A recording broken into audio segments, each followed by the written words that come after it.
তবে কি ৪৮ বছর আগে এটি আমাদের জন্য একটি বার্তা পাঠিয়েছিল যা আমরা তখন বুঝতে পারিনি?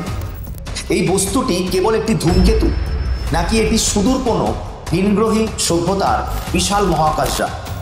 6CQUJ5 এই রহস্যময় অক্ষর আর সংখ্যার সজ্জাটিই ছিল সেই সিগন্যালের প্রতীক। এটি ছিল এতটাই তীব্র, স্বাভাবিক, মহাজাগতিক বা পৃথিবী থেকে আসা কোনো কিছুর সাথেই এর মিল ছিল না। ওয়াও সিগন্যাল এবং সাম্প্রতিক আবিষ্কৃত 3I অ্যাটলাসের মধ্যে কি কোনো যোগসূত্র থাকতে পারে?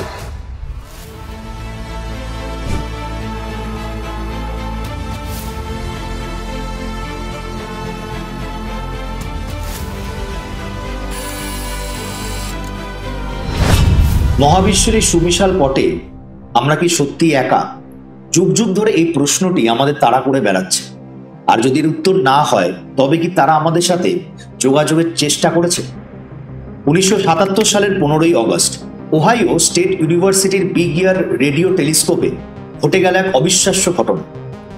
মাত্র 72 সেকেন্ডের জন্য মহাকাশ থেকে ভেসে এলো একটি অত্যন্ত শক্তিশালী ন্যারো ব্যান্ড রেডিও সিগন্যাল।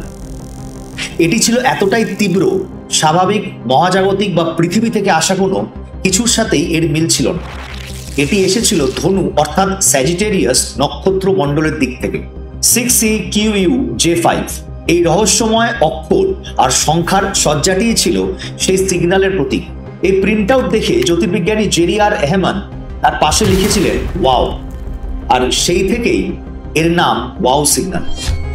ভাবুন তো, যদি এই সিগন্যালটি সত্যি কোনো ভিনগ্রহী সভ্যতার কোনো বার্তা হয়ে থাকতো, তবে কেন মাত্র 72 সেকেন্ড পরেই তা চিরতরে থেমে গেল? কি লুকোনো ছিল সেই নীরবতার আড়ালে? ওয়াও সিগন্যালের সেই রহস্য যখন চাপা পড়ে যাচ্ছে, তখন প্রায় 48 বছর পর মহা আকাশে এলো এক নতুন অতিথি। এর নাম 3I অ্যাটলাস। এটি হলো আমাদের সৌরজগতে আবিষ্কৃত তৃতীয় আন্তঃনাক্ষত্রিক বস্তু, অর্থাৎ এই থার্ড ইন্টারস্টেলার অবজেক্ট। 3I মানে থার্ড ইন্টারস্টেলার, আর অ্যাটলাস হলো সেই টেলিস্কোপের সিস্টেমের নাম, অর্থাৎ asteroid terrestrial impact last alert system, যা একে খুঁজে পায়। এটির কক্ষপথ হাইপারবোলিক, যার মানে এটি সূর্যের চারিদিকে ঘুরছে না। এটি অন্য কোনো তারা থেকে এসেছে এবং আমাদের সৌরজগৎকে শুধুমাত্র একবার অতিক্রম করেই চিরকালের জন্য চলে যাবে। জ্যোতির্বিজ্ঞানীরা দেখেছেন এই ধূমকেতুটির আচরণও অস্বাভাবিক। এটি স্বাভাবিকের চেয়ে অনেক দ্রুত উজ্জ্বল হয়েছে এবং এর গ্যাস প্লিউমে এমন কিছু পদার্থর ইঙ্গিত মিলেছে যা সাধারণ ধূমকেতুর মধ্যে বিরল। এই বস্তুটি কেবল একটি ধূমকেতু, নাকি এটি সুদূর কোনো ভিনগ্রহী সভ্যতার বিশাল মহাকাশযান? হার্ভার্ড বিশ্ববিদ্যালয়ের অধ্যাপক অ্যাভি লোয়ের মতো বিজ্ঞানীরাও এই প্রশ্ন তুলেছেন। কি এমন রহস্য লুকিয়ে আছে এই ভিনগ্রহী ধূমকেতুটির চরিত্রে? এবার আসছে সবচেয়ে রোমাঞ্চকর মোড়। 1977 সালের ওয়াও সিগন্যাল এবং সাম্প্রতিক আবিষ্কৃত 3I অ্যাটলাসের মধ্যে কি কোনো যোগসূত্র থাকতে পারে? উত্তরটা হবে হ্যাঁ। গবেষক অ্যাভিলোভের মতে এটি অবিশ্বাস্য সমাপতন পাওয়া গেছে।